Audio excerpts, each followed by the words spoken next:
A Story of Helena, Chapter 13.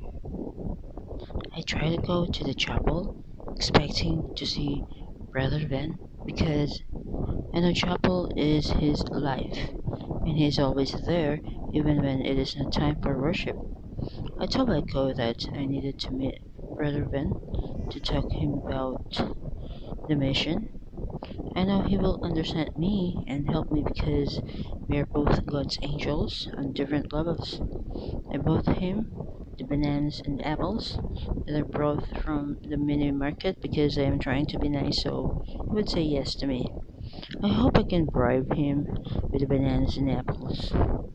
I parked my car near the balloon vendor who was standing under the mango tree waiting for someone to buy his balloons, and I went inside the chapel. I looked around to see him, but he was not there. The chapel is clean and quiet. I walked further, and I saw him at the back of the chapel talking to a woman. They looked serious, and I walked to him, and the woman smiled at him and walked away before I went near him.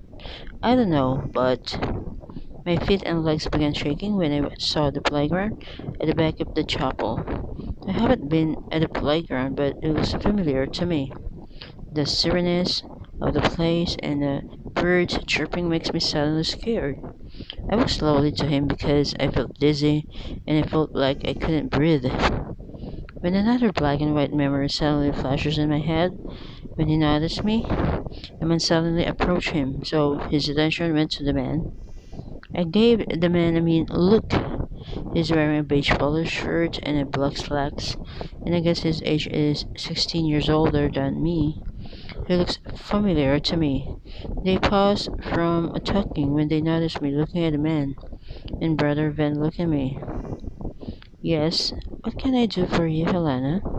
He asked when the man's eyes suddenly grew big when he heard Brother Van mention my name. Are you okay? He asked me again, but didn't answer because I still feel a little dizzy. You look pale, he said when he noticed my color.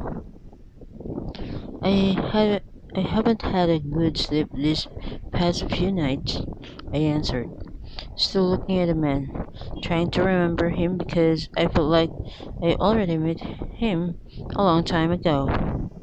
What is bothering you, Helena? Brother Van asked while looking at me, looking at my dark eye bags and pale lips. It is not a good idea to talk about it right now, I answered, and I was about to go when he introduced the man to me. His name is Mike, and he is a brother to, like Ben. You're Helena, he said with a smile. Do I know you? I asked him, still remembering who he is. Maybe you can't remember, but we met a long time ago, he answered while still looking at him, trying to recall what he was saying. You were a kid back then when we first met, and I guess that is the last time. You are with Nanny, he added, but I can't remember him. I'm sorry, but I can't remember you, I told him and looked at Brother Ben. I am pissed because of the waste Chance took to Brother Ben because of Brother Mike. I know because you were just a kid then, he said. I think I have to go now, I said and left the two of them together. I don't know what happened to me a while ago, but I suddenly get dizzy seeing playground and I don't know why. I can't remember Brother Mike either. Even though he looks familiar to me, his face is telling me that there's something more about him.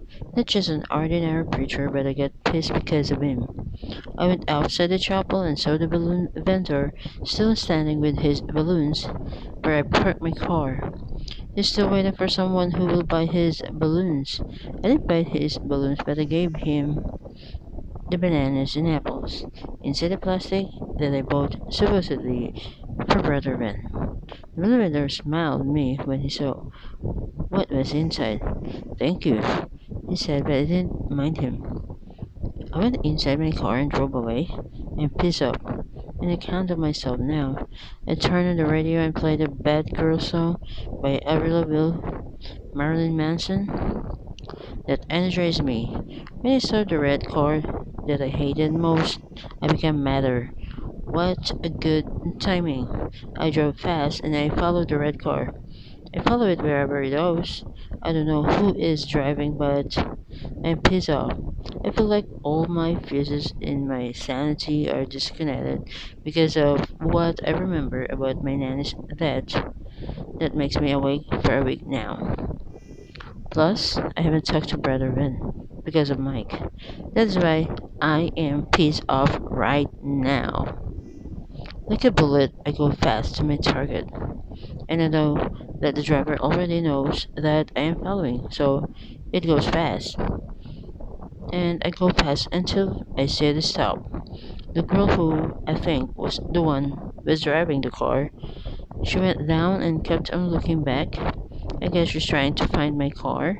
I guess she already knows that I am chasing her. I stopped where she couldn't see my car.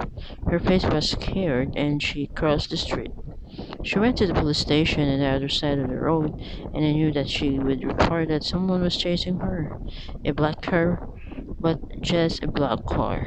I didn't have enough information. She doesn't even know my plate number or who is driving the car. There's a lot of black cars in the world. I know the police will write a report and tell her to be more careful next time, and that's it.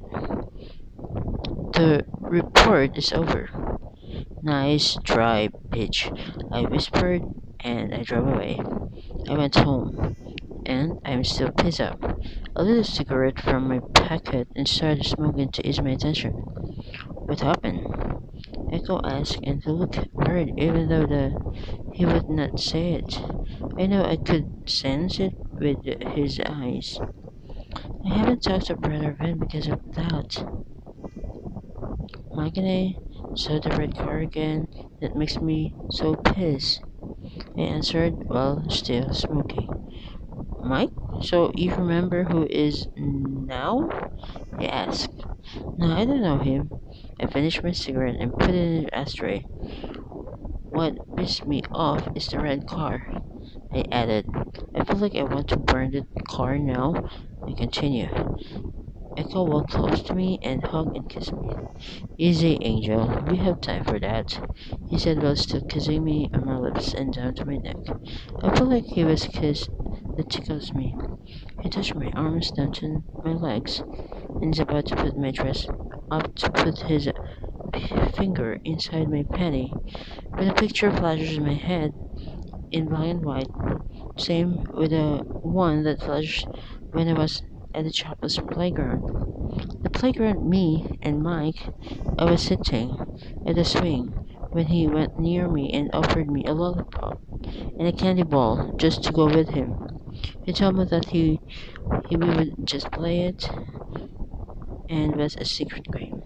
I am not allowed to tell my nanny, or else Nanny Silva will get hurt and disappointed.